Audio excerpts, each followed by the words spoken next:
Thank you, Aaron, and all else involved. If you missed it, Caroline and Simon gave an amazing interpretation of steps 1 and 2. So for the second half of this morning's session, we're going to be getting steps 3, 4, 5, 6, and 7. Yeah. Hopefully. So we will be going through the book with those 5 steps. And please help me welcome back Caroline and Simon.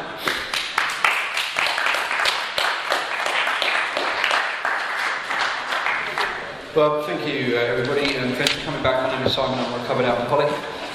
So we concluded on the second step. Just hold the thought that God is either everything or He isn't.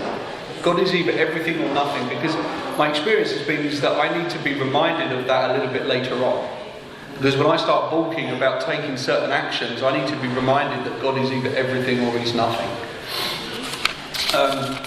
One of the things, I just want to say this about the second step, is one of the things when we first approach these steps is getting to this power quickly is very, very important, because of the obsession to drink will come back. And one of the things that's worth mentioning is, and I come from a sponsorship lineage of seasoned big book thumpers, and our sponsorship lineage is very much about working and reworking the 12 steps. Working and reworking the 12 steps. We're disciplined in 10 and 11 on our daily program, but we regularly reapproach the 12 steps. The second step, when being around a while, one of the things that happens is I've been sober a while, finished my outstanding amends, I'm sponsoring other people, I'm disciplined in 10, 11 and 12, I'm doing the deal, I'm going to carry the message, I'm sponsoring folks, I'm going to a detox, all the rest of it. It becomes a way of life that they're talking about in the big book. However, what happens is my ego can regrow. And I've been around a little while. The ego regrows, and I end up something ends up coming in very subtly. And my sponsor talks about it a lot, which is, where is my current agnosticism? Yeah. Right? Yeah. Where's my current agnosticism? Been sober 2, 3, 4, 5 years, whatever it is. Ego comes back. Where am I not trusting God? Mm-hmm. And it's pretty evident, because if I'm diligent in steps 10 and 11, the areas where I am agnostic in my current life right now are often the areas where there's more fear and there's more resentment in my nightly review. My nightly review is indicative as to where I'm running the show and where I'm not. And that shows me where my current agnosticism is. But it's subtle, which is why we have to continue to watch in 10 and 11. But God is either everything or He's nothing. I have to be reminded of that further down the line. Because sometimes I don't know when I'm running the show. I can't see it. My inventory will show me if I'm disciplined in it, because I can see where I'm resentful and fearful and selfish. These are the areas that I'm running the show. But I need to be reminded of that, because it means something very different when I approach the 12 steps the first time as a newcomer, and something different further down the line. And I think that's really important, because my experience has been is that I can go back to living on pages 60 to 62, running the show myself, and I don't even know I'm doing it. And these are the areas where I often think I have power, choice and control sober. Especially around finance, and especially around romance. These are the 2 key areas: sex and checks, finance and romance. Where it's like, okay, God, I trust you in all of these other areas, but as far as she goes, or he goes, I think I've got this one pretty much licked. Yeah. I can take care of this one. And the delusion that I can wrest satisfaction and happiness out of my life if I manage this situation well is there. When often I need to be reminded that if God is everything, he won't, if they're for you, they won't go by you. And as far as finance goes, if God is all powerful, and if God is everything, could that also mean that God has all the money in the world and you don't need to worry? All you need to do is just trust and do His will. So I think that was just important to back up on there, because it can be different things at different stages. Just quickly leading into the third step, as Caroline took us out of the second, there's a few things, and I think this is important to pay a particular attention to for me. Chapter 5, how it works. We move into the next chapter there on 58. Talked about on 58 the people that cannot or will not completely give themselves to this simple program. Tells us why. They're incapable of being honest with themselves. They're naturally incapable of grasping and developing a manner of living which demands rigorous honesty. And it says there are those too who suffer from grave emotional and mental disorders, but many of them do recover if they have the capacity to be honest. It talks about honest 3 times on that page. The next page talks us through in the first 11 steps. But I just want to focus on the following page, on pages 60 to 62, just prior to going into doing the third step prayer, because this is still step 2. And there are some considerations and some requirements before we do a third step. This is often overlooked, but it's actually critical to long-term sobriety and when we are sober.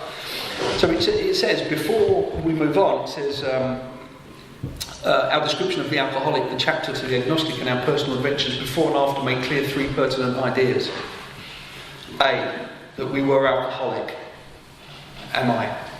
Physical allergy, mental obsession. First 43 pages spent talking about that. Physical allergy, mental obsession. When I start drinking, can I control the amount I drink once I start? No. Have I ever promised to stop and not been able to make that decision stick? Yes. Could not manage our own lives. Can't manage the decision to stay stopped. B, that probably no human power could have relieved our alcoholism.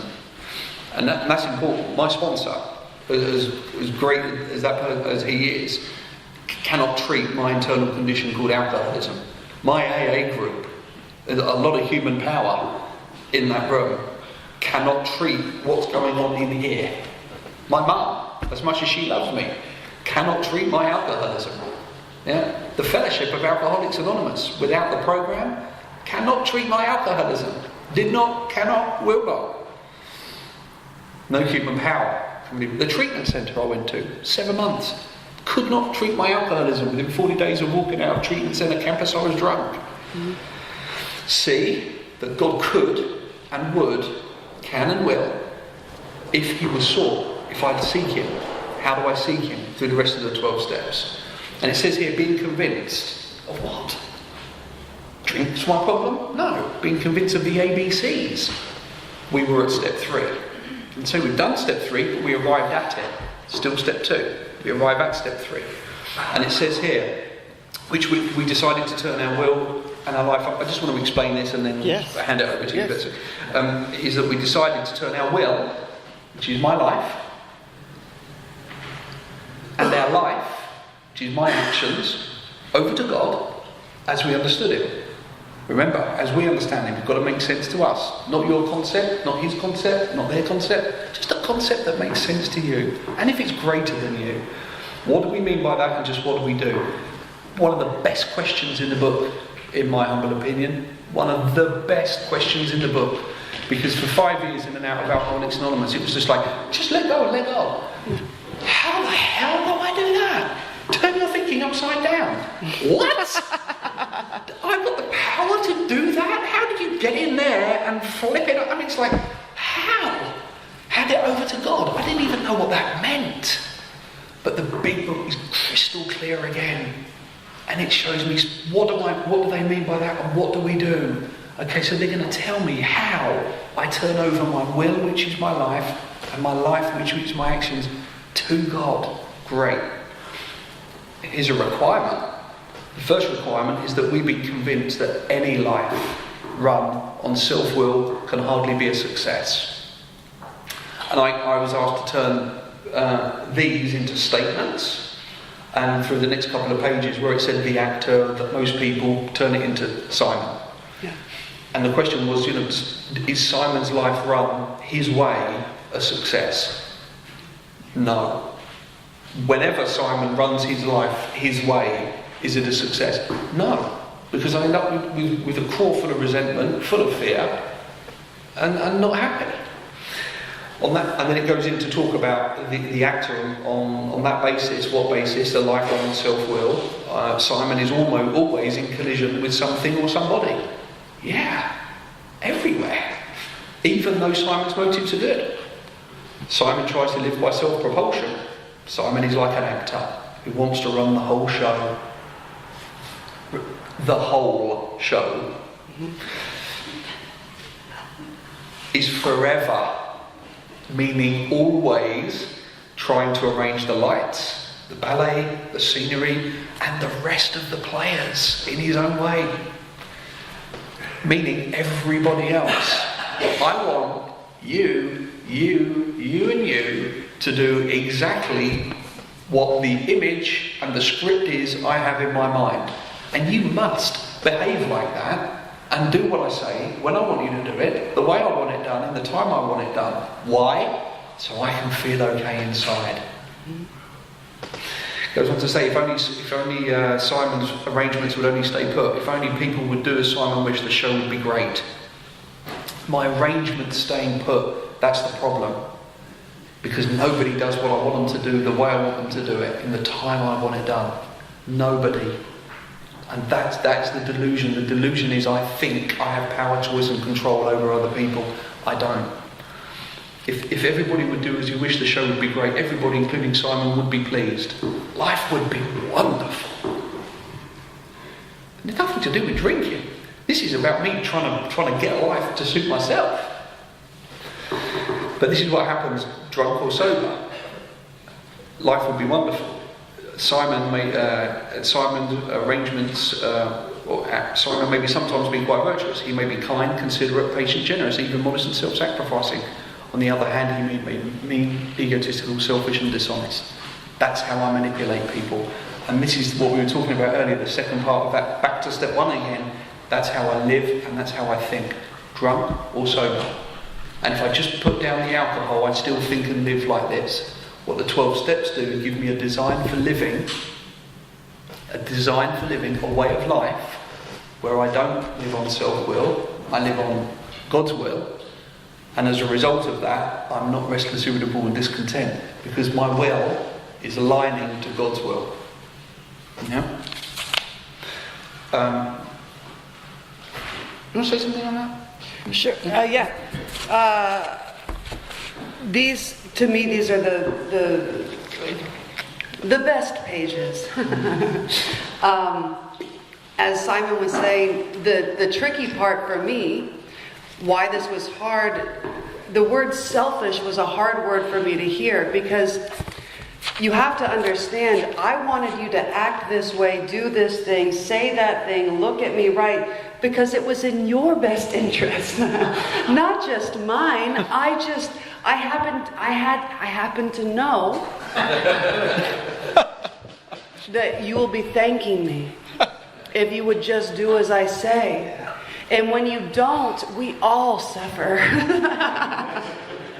So I didn't come in identifying as selfish. I came in identifying as tortured because of how selfish you were. It was very difficult for me to wrap my head around that notion. The thing is in order for me to get you to act right, I would usually do something like make you a sandwich. That's not selfish. That's so nice. And if you still don't act right, I'll bring you some chips. And if you still don't act right, I might have to, I might start acting, then I might get a little bit mean. I'll stop talking to you, and then you still don't act right. So then I come back and I cry. You still don't act right. I yell. You still don't act right. I have to hurt myself. I mean, you know what I mean? Like all these, but never you. So it's really important to understand when we're talking about, later it says, this is the how and why, that the only thing blocking me from God is me being God. That is the only thing competing with God, is me. And it takes a lot of courage. This third step that we're talking about, this is huge. Yesterday we talked about the airplane. Us trying to not drink is like us trying to make ourselves fly, and we can't. But there's an airplane 12 steps away. So I get to the airplane, I'm approaching the airplane in step 3, and I say, okay, where does the pilot sit? That's where I'll go. Right? And they're like, oh no, there's a catch. The only way on this plane is to a passenger seat. You are forfeiting all choice in where this plane is going. This is when we talk about AA is simple, but not easy. This 3rd step is the part that is not easy. It's almost impossible to, in my head, be certain that you need to act a different way. And even though I'm certain, still be okay. That's so, like, example, I used to drink quite a bit. I don't know if you know. And so it was very difficult for me to wake up for work. Every morning when I woke up, work starts at 8, I wake up around 10. So around 10, I wake up and I'm panicked because I'm certain my boss is going to yell, I'll probably get fired, then I'll be homeless, and then I will die. And I'm certain. So much so that I realize, oh, I know. I call them, tell them there's been a car accident. Not only will they not be mad, they'll feel bad for me. They might even give me the day off. But you know what? I said that yesterday. They're not going to believe. They never believe me. You know what? Fuck them. I quit. I mean, and it's just, it takes 3 seconds. 3 seconds. I know what they're thinking, what they're feeling, what they're going to do, what's going to happen to me as a result. It's unbelievable. And that's how I spent every second of every day. My world was so small. And the only way out was to take a drink. That's why this is so important. This that we're describing is what alcohol treats. If I keep acting like this, I'm going to require medicine. Yep. And alcohol is my medicine. Yep. Page 62.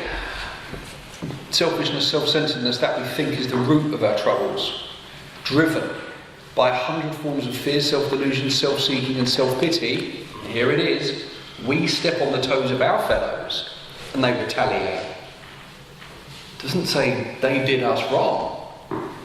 It says we harm them and they retaliated against us. We step on the toes of our fellows and they retaliate. I set the ball rolling because I'm driven by selfishness and self-centeredness. The self-seeking, briefly I'll just touch on this, the self-seeking for me is I would be whoever I thought you wanted me to be, if it meant that you would think well of me and I would get what I want. Getting what I want wasn't necessarily material. Getting what I wanted would be reputation. Further on in the book it talks about the alcoholic who leads a double life. To the outside world, he's very much the actor. But deep down inside, he feels the reputation he feels he doesn't deserve. And a lot of the time for me, it was I would manipulate and be who you wanted me to be so that you would treat me the way I wanted to be treated. So that I could get what I want, so that I could enjoy a certain reputation. Yeah? It says, seemingly they hurt us without provocation, because I can't see what I'm doing until I get to inventory. But we invariably find that at some time in the past, we have made decisions based on self, which later place us in a position to be hurt. And that's what inventory reveals. You know, if I'm resentful and unhappy about something happening right now, I've got to go back. Go back. My sponsor says, go back. Go back. Go back. Where's the decision based on self? Whew, that was a while ago. Because at the time I met her, this is how I was showing up. I was dishonest. I misled her. I told her this because to get what I thought I wanted. And now she ain't doing what I wanted to do the way I wanted to do it. Oh dear. But it's much easier for me to say, look at what she's doing. That's not right. And no, it's not right. But who chose her? Right. Who manipulated situations and conditions to get her. I did. Decision based on self, which later places us in a position to be hurt. Great paragraph. So our troubles, we think, are basically of our own making. Oof. And they tell us this before we see it in step 4. They arise out of ourselves, and the alcoholic is an extreme example of self-will run riot, though usually he doesn't think so until he's done step 4. Because I am deluded, I am convinced it's your fault. Above everything, including alcohol, we alcoholics must be rid of this selfishness. We must, or it kills us. Not the booze, my selfishness and self-centeredness. I spoke about the woman who hung herself and the hairdresser that shot himself. Drink didn't kill them. Selfishness and self-centeredness killed them.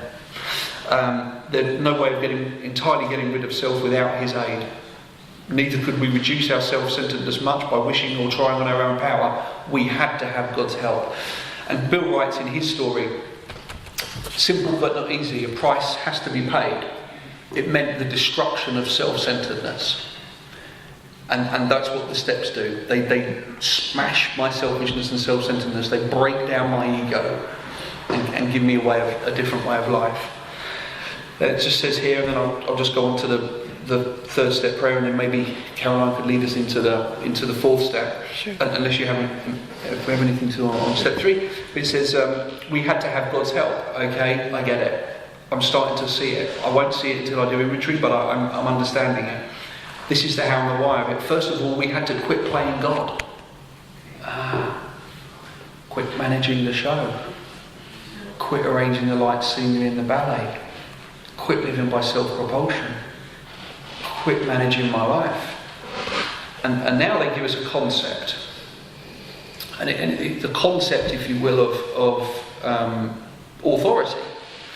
God's going to be the director. He's in charge.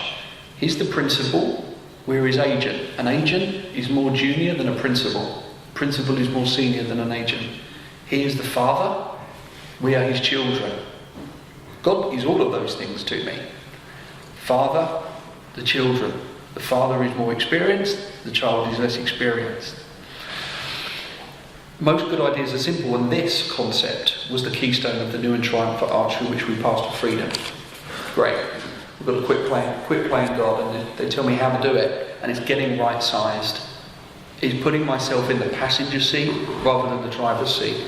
And there's a number of promises here that follow on the next page before we actually take step 3. This is all pre-taking the third step prayer. And it talks about when we sincerely took such a position. What position? The position, the concept that it said on the previous paragraph. He's the director. He's the principal, we're his agent. He's the father, we're his children. Remarkable things followed. Great. I've not even done anything yet, really. I've just admitted on powerlessness. I've came to believe, and I'm about to make a decision. I don't know what the decision is going to be, but I've not really done anything, really. And it's telling me all sorts of remarkable things will follow. We had a new employer, being all-powerful. Great promise. Why? Because powerlessness is my problem. The book's telling me I need to find a power by which I can live. Here it's saying this power is all-powerful. He provides what we need if I keep close to him and perform his work well. What does that mean? Trust in him, finish the steps. Trust in him, work the steps.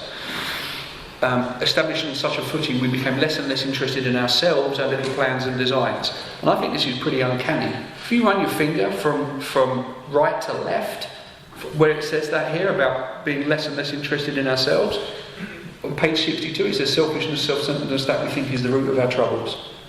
And on the adjacent paragraph it's saying we're going to be less and less interested in ourselves, our little plans and designs. Great! Because it's saying I'm going to be less interested in playing God. I'm going to be less interested in running the show. My plans and designs was how I manage it on page 60 to 62. More and more we became interested in seeing what we could contribute to life as we felt new power flow in, as we enjoyed peace of mind, as we discovered we could face life successfully, as we became conscious of his presence, we began to lose our fear of today, tomorrow, hereafter. We were reborn. It says we were now at step 3. I just want to quickly break down this prayer and I'll hand it over to Caroline.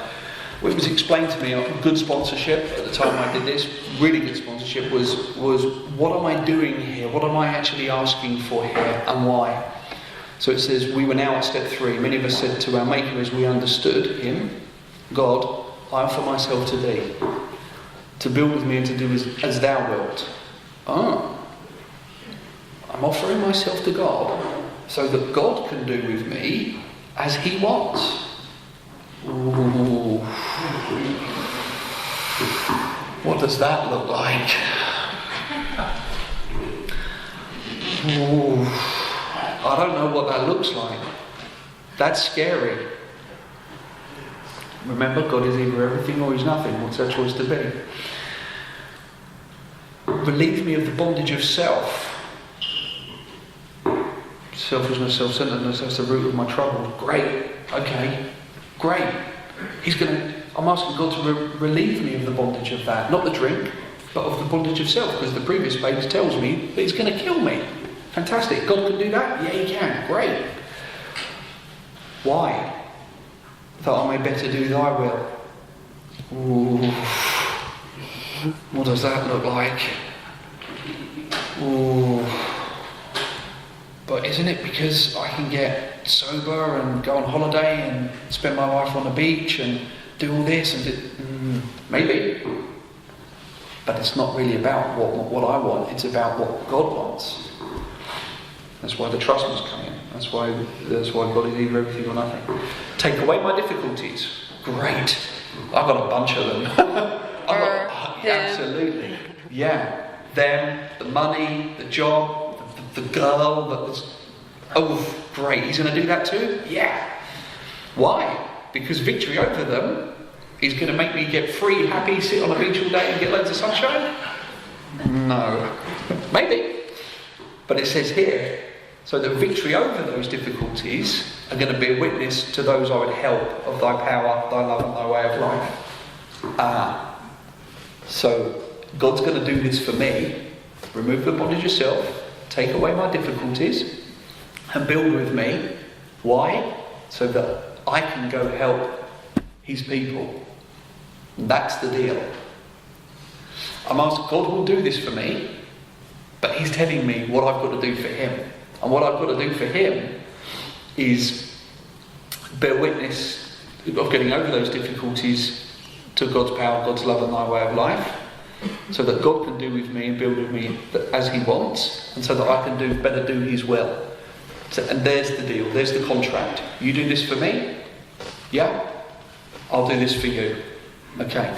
And what it really is, when you break that down in simple terms, it's a deal with God that he's going to take care of all of this, and I've just got to continue working the 12 steps of Alcoholics Anonymous and go and carry a message to drunks.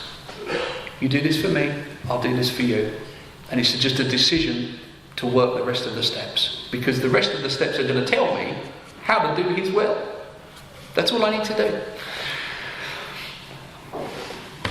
Over to you. Yes. Thanks. So what's great about what I also love about this prayer is so we've just been talking a lot about how the root of my suffering isn't the drinking, it's the selfishness, it's the bondage of self.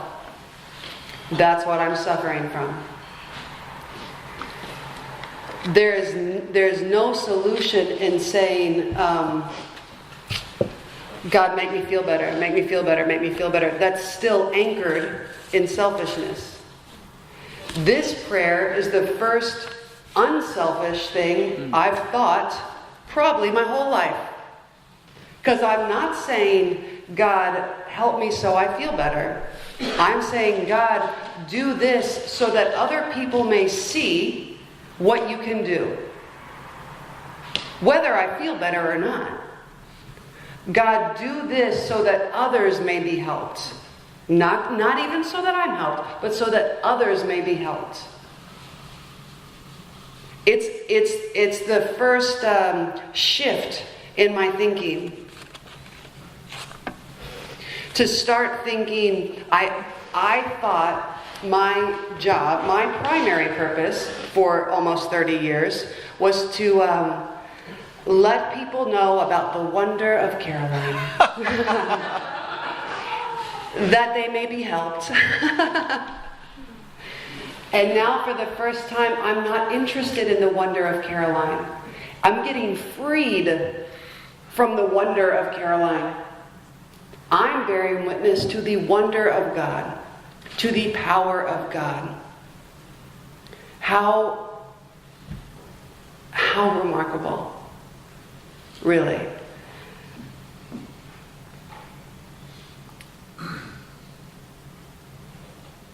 So if I want to say, God, relieve me of the bondage of self, the first thing now what I need to do is know what is my bondage of self. Because at this point, I don't really know. I know what I kind of maybe can see.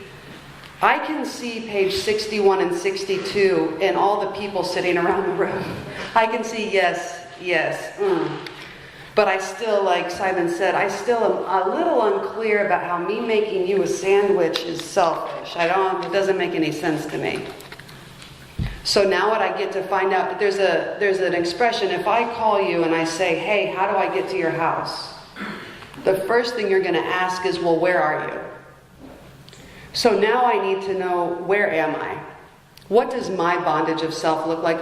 What does me playing God look like? And I now get to be prepared to be startled. And they're so brilliant. They're so brilliant that they know that it's when here are the indicators. If I'm resentful, if I have any resentment, if I'm afraid, or if I'm engaging with another human being. That's what I'm probably being selfish and playing God. Yep. And so we're going to go into this inventory and we're going to look at, on paper, we're not going to fix it right now. I'm just getting out the map to say, you are here. This is my next honest thing I'm going to be saying. I am here. And this is the book is very clear about the instructions. This was my favorite step to do and also sponsor about, because this is the clearest. I mean, they draw a picture of what your piece of paper should look like. Yeah. It's very specific. Yeah. And you'll see it's very brief, especially those first 3 columns. So we're on 64 and 65. And I don't know if you want to do book stuff. Just a couple. Yeah, please. A couple of thanks, Caroline. Just a couple of quick things without over elaborating too much. But just before we do that, it says next we launched out on a course of vigorous action. Now, if you use the word, you were talking about rockets last night, weren't you? Yeah. So rockets launch. If you see how rockets at NASA, when they launched rockets in Florida, I mean, they launch. They go up with some power. They launch. We're going to launch out on a course of vigorous action. The first step of which is a personal house cleaning, which many of us have never attempted. Now, our decision, step 3, and our decision to have God be the director, was vital and crucial. It could have little permanent effect unless at once followed by a strenuous effort to face and to be rid of the things in ourselves which have been blocking us. How do you know when you've taken step 3? Because you've got a pad, a pen and paper, and you're writing names down. Right? You're doing step 4. That's how you know when you've done step 3. If you don't do it next, or launch off into that course of vigorous action, the 4th step here says you are the step 3. The lastingness of step 3, the permanent effect, which are the promises here about God being a new employer, being all powerful, becoming less and less interested in ourselves, a new power flowing, joy and peace of mind. That's going to go. It says it here in black and white.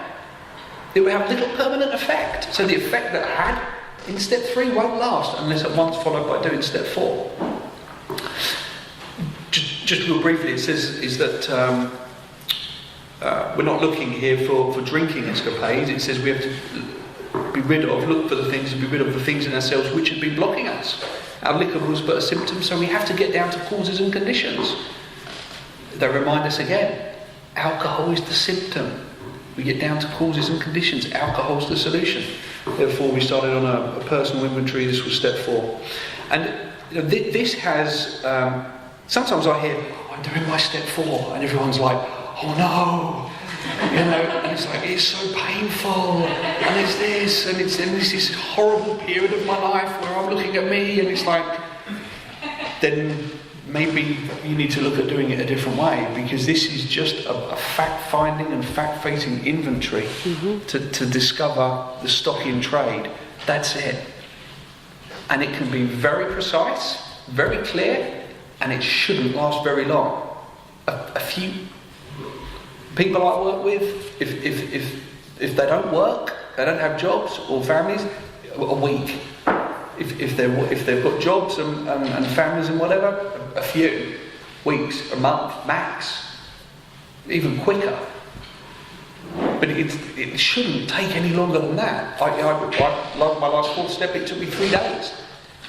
It can be done really, really quickly. But it's not this long kind of journey into me and a trip down memory lane. And no, who am I pissed at? Who do I want to see dead? Who do I hate?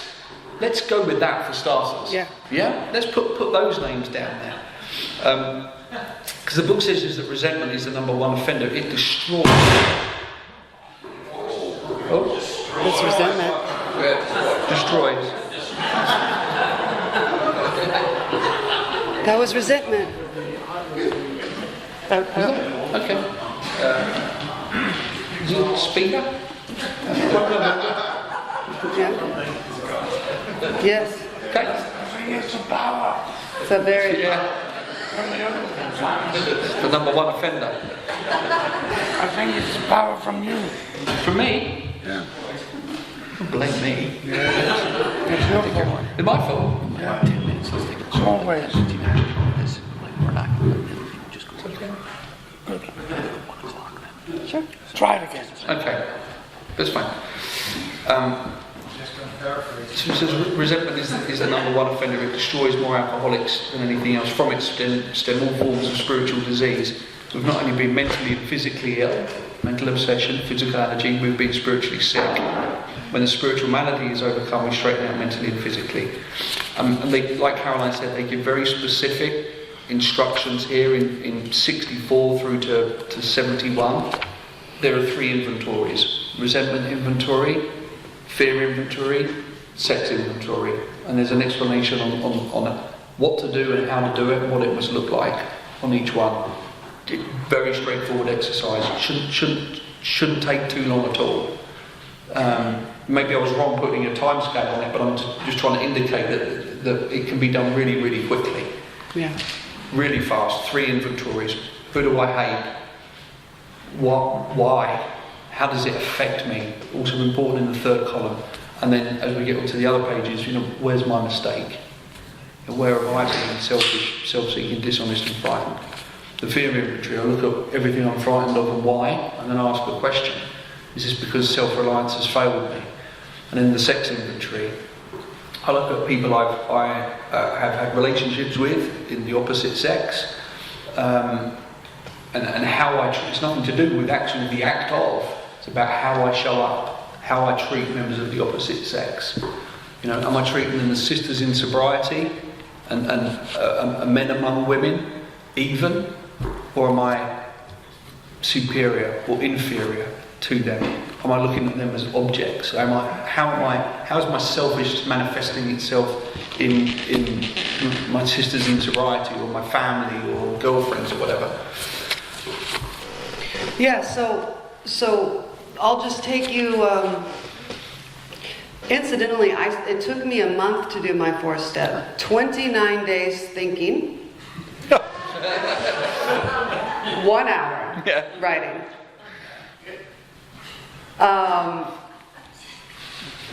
So here's an example. Let's say, I was engaged once, and she changed her mind, left me for someone else. So, yeah, can you imagine? Wow, what a fool. No, so on my list of grudges, we'll call her Amy. Amy, why? She left me for someone else. Great, clear. That third column is something I underestimated for many years. The third column is the reason it's a resentment. There are lots of bad things that happen to me and to people all around the world, but I do not lose sleep over it because it's not interfering with my efforts at playing God. Her leaving me completely thwarted my efforts at managing well my ambition, my security, my emotional security, my relationships with the people of our circle, everything. I didn't realize that I was completely using another person to be okay. I thought I was very generous for letting her be with me. I mean, you know what I mean? Like, it's so embarrassing. So I get that far. So Amy, she left me. What it affects, those instincts that it affects. I don't act badly in the fourth column because I was born an asshole. I act that way because I am afraid. This is not me being bad. This is what happens when I'm afraid. So I was afraid because I could not see how I could make sure I would be okay financially, emotionally, relationship-wise, even with my job. The third column is so important. It's the reason. So then I say, and people might say, well, Caroline, of course you're upset. She clearly was in the wrong.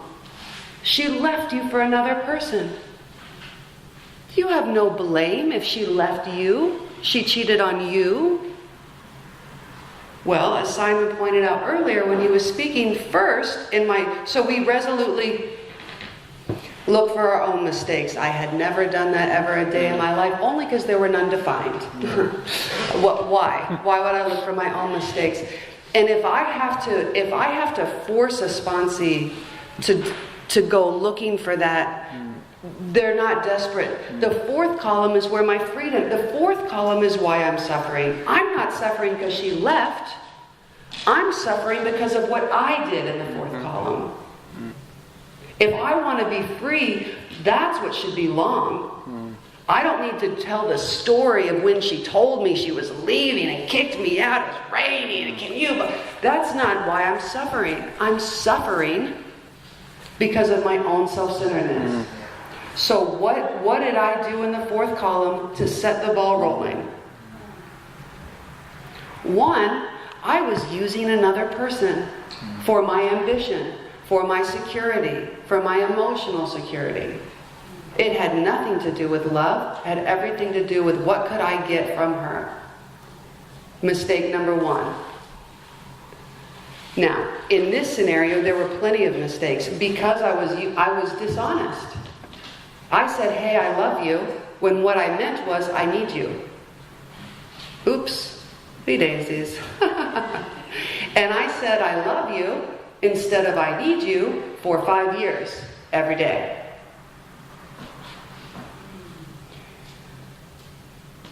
There were plenty of other mistakes. I lied about many things. I was dishonest about many things. I promised to pay rent in our shared apartment. I didn't pay it.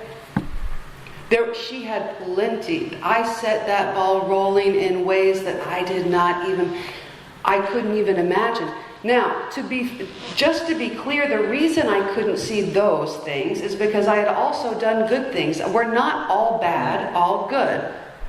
We're a little fixated on how we're good, and it doesn't leave a lot of room to see where we're bad.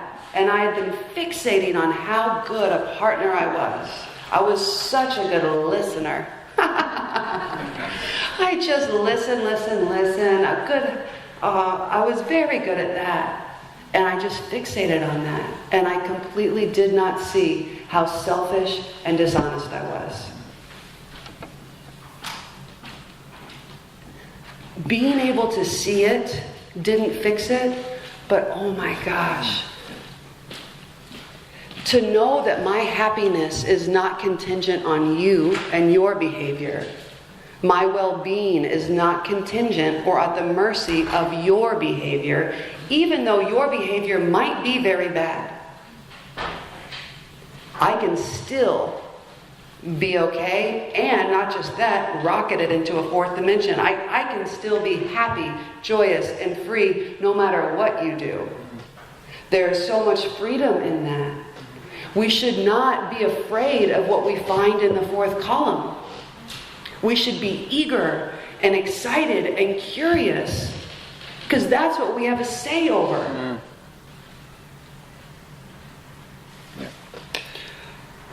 I know that Jason had said we were going to maybe take another short. Yeah. 10 minutes. Oh, 10. We'll take like a 10-minute break and then wrap up with a little bit more. We'll come back after 10? Yeah, we'll come back. Okay. Just take a break and then we'll go through 1 o'clock. Okay. It's going to be so good when you come back. This is very exciting. We're going to get into fear and sex. Yeah. Yeah.